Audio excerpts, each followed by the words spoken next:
Hi, and welcome to the very first Crush on Stamping video. Today I'm going to show you how to make this project, which is a little gift box in a card.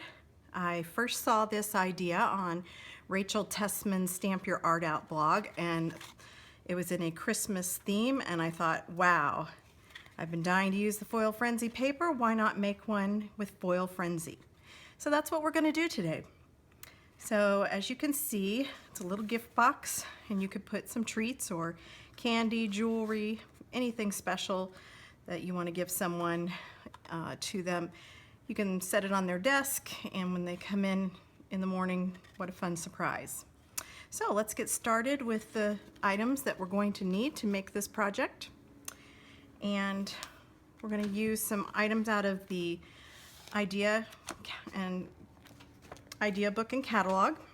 And we're going to use page 77. We're going to use the Hello or Happy Birthday Gorgeous, which is this stamp set here. It's got lots of pieces, over 32, or actually 32 pieces, and it is a photopolymer set. So there's some matching punches and framelits that will work with this. And you can see they showcase the Foil Frenzy Specialty Designer Series paper with this. So what better way to do it? Now, as you can see, I use the bow builder punch to create my little bow on the top of the present, but we do have the mini gift bows, and those would be adorable as well. Since you're not mailing it, it'll fit really well. So let's show you the paper now that I've showed you the stamp set. The Foil Frenzy paper is really fun.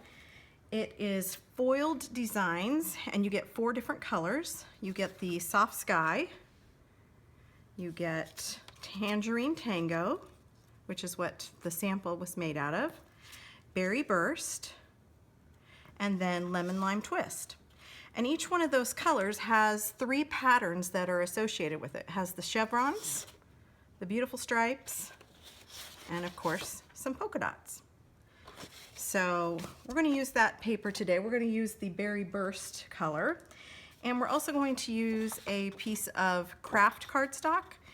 You can get the 12 by 12 neutrals cardstock in the back in an assortment pack, and it has craft in it, or rather crumb cake. Or you could just use your regular crumb cake cardstock in 8.5 by 11, because all we need is a 6 by 6 piece of paper. So I'm going to show you how to cut that in just a moment. The other items that we're going to need, again, we're using the Berry Burst.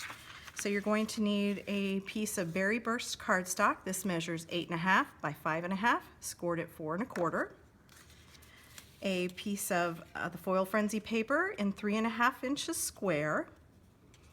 A coordinating pattern of your choice. This is 1 3/4 inches by 5.5. And then, of course, we're going to use some of our punches. We're going to start with the crumb cake in the 2 1/4 inch circle punch.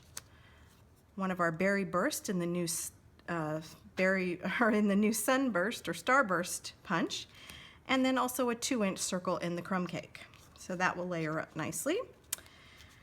So, and then we'll also need out of this paper the 6 by 6 inch square. So let's start with that.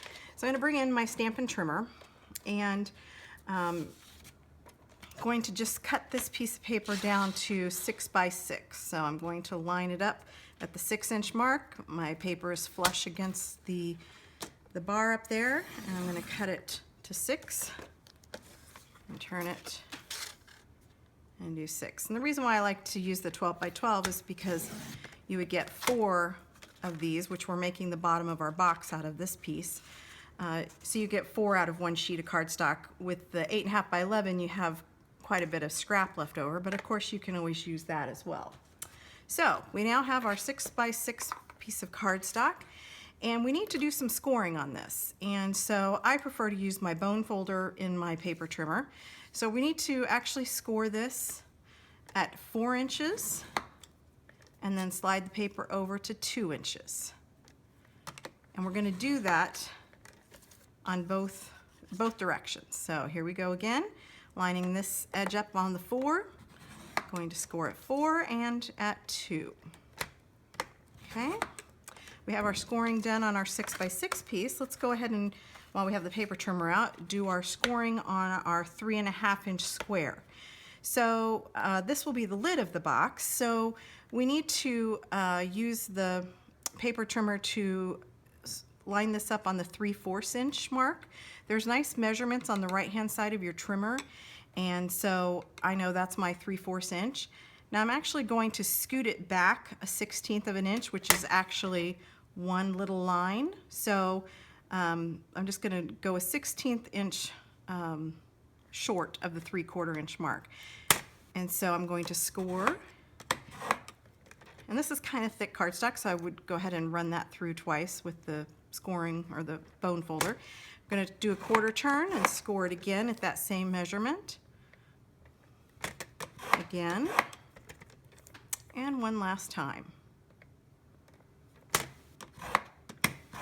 Okay, we've got this scored now.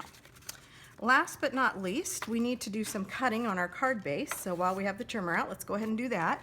So this is our 5.5-inch side, and what I want to do is line the edge of my cardstock up again on that 3/4 inch mark. So 3/4 inch mark. So then I'm going to take my scoring or my cutting blade, and I'm going to line it up on this score mark because I've already scored it, and that happens to be at 4 1/4, which is the standard scoring mark on any standard card base. So I'm going to start there, and I'm going to pull my blade down to the 5.5-inch mark. So I'm just going to pull that down, making sure I'm keeping this flush against the stopper so that we don't have a crooked cut. I'm going to go back up to that 4 1/4 inch mark that we started at, and I'm going to push the blade up to 3. So now I've got it to my 3.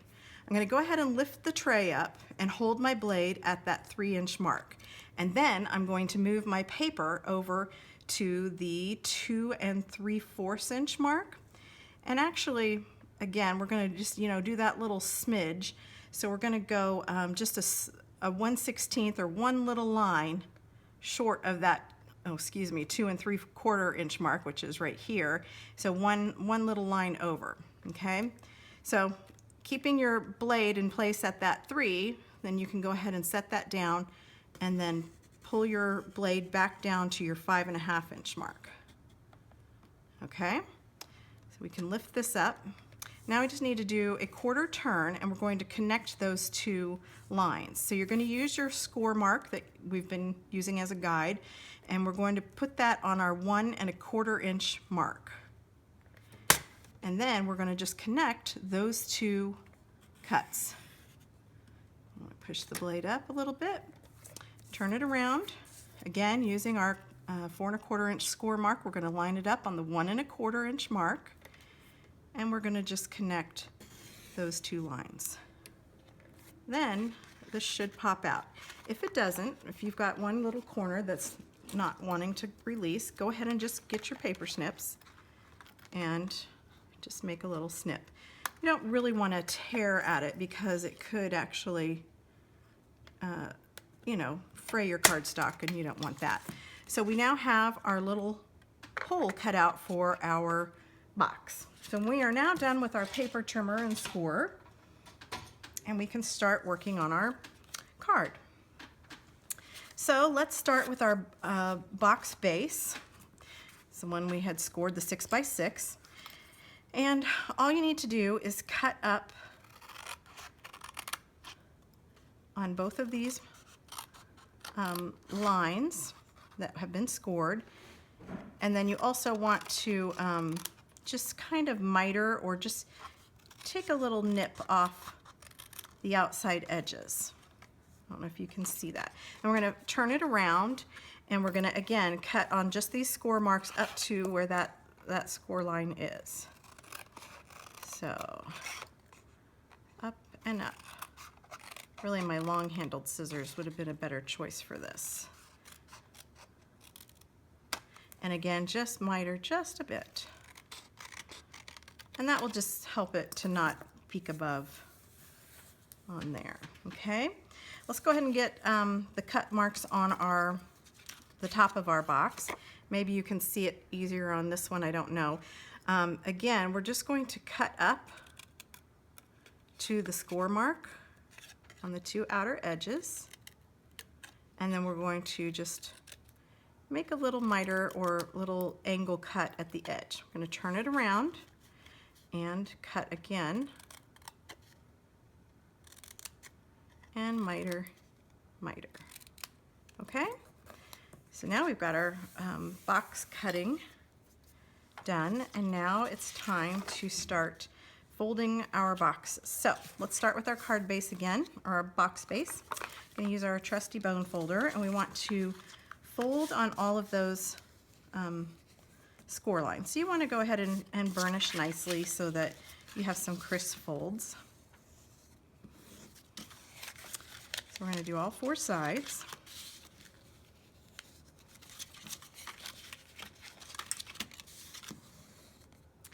And then you can use either your fast fuse or your Tombow monomulti glue, whichever you prefer. And we're going to create our box shape. So it's going to fold in like this. Our two outside mitered pieces are going to go in like that. I don't think I mitered this one quite enough, so I'm going to go ahead and be a little bit more aggressive with that.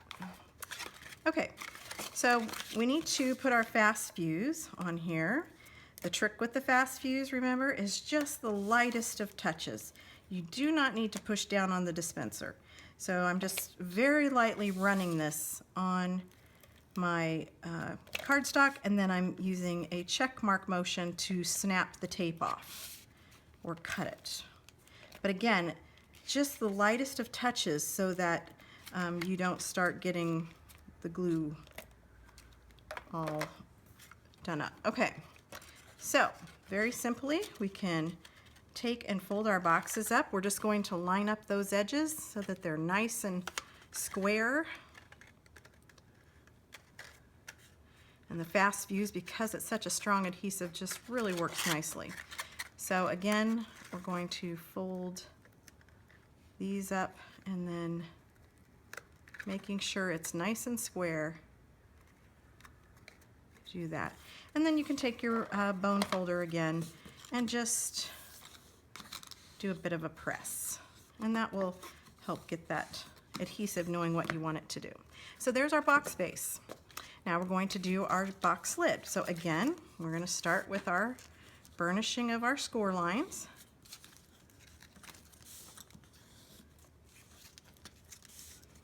All four edges. Okay, this one, since it's a smaller area, I'm going to use the Tombow Mono Multi Glue, and I'm just going to put some on each of these tabs.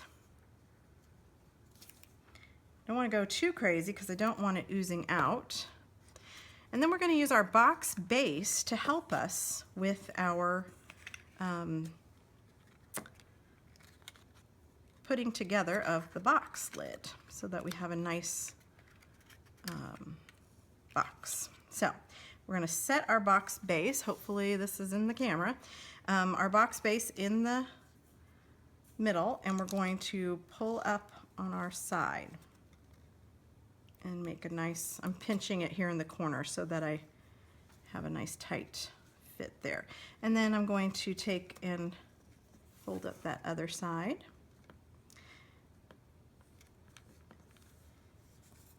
And then on this last side, again, folding those in and this up, and then pressing. So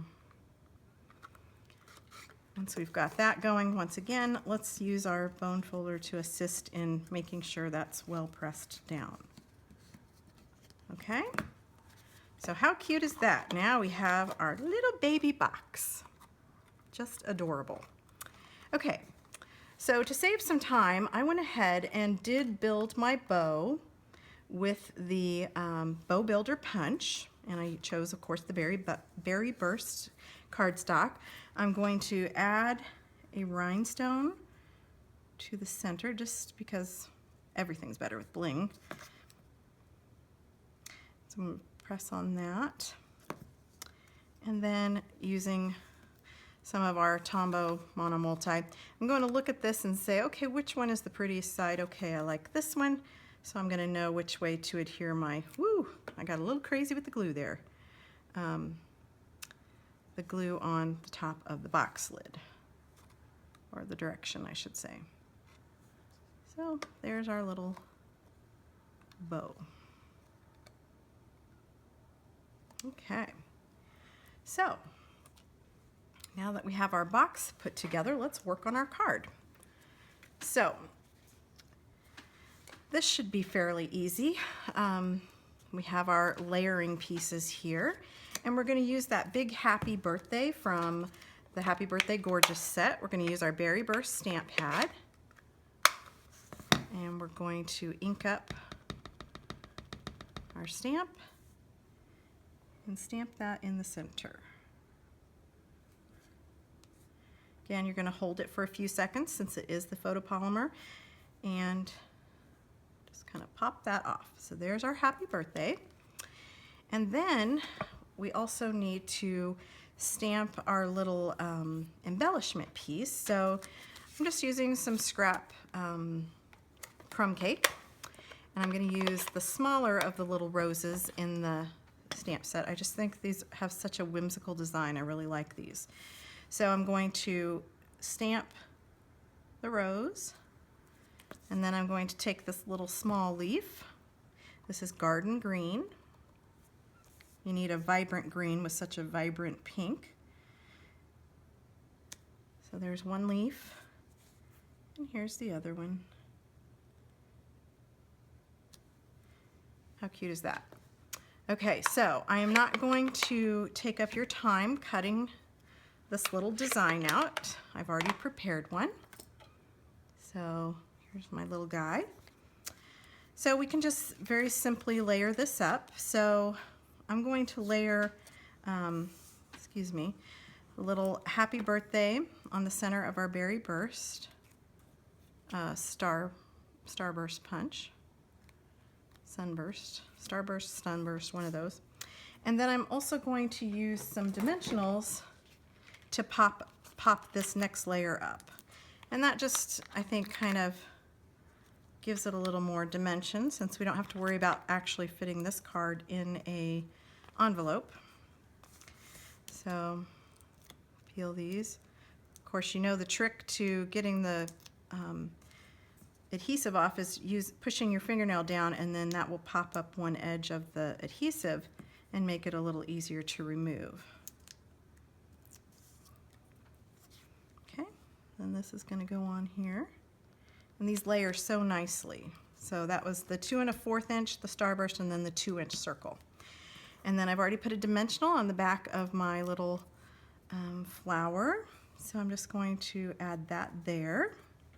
Okay, let's get our card base in. So we have our hole cut on the right hand side, so we're going to go ahead and fold that in half. Now we want a very strong fold or very strong crease on this card base because it needs to stand up for us. So I find if you have kind of a weak fold, it's going to want to have its legs slide out from under it. So we need to add our beautiful foil paper. So use some of this Fast Fuse, again, light touch. Let's see if I've got that in the camera, and then do the check mark to get that to release. I think I missed a little bit right here. You can see how sticky that is. Okay. So this should line up right at the bottom. Okay, wonderful. And then we're going to use some of our tear-in tape to put some ribbon on. Now, I don't have some of the more current ribbons, so I went through my stash and I found my baked brown sugar ruffled ribbon, and it just makes such a pretty little ribbon on here that I went ahead and used it. But some good alternatives for current product would be our 1/2 inch finely woven ribbon, and of course the Berry Burst. We also have that in Lemon Lime Twist, so those would match. Or if you want to go with a neutral that would go with all the colors of the Foil Frenzy paper, I would suggest the 3/8 inch classic weave ribbon in the crumb cake color. And that would coordinate with all of them. So I'm just going to put this on the top here with our fabulous tear and tape all along the edge. And I'm kind of stretching it a bit. And I can give it a press. And then, of course, oh, here's my big scissors. Those would have been nice to have a little earlier. And then I'm just going to use the edge of the card to tell me where to cut that. I think I've got a little adhesive going there. Okay, same with this side. All right, we're on the home stretch. So here's our beautiful card base.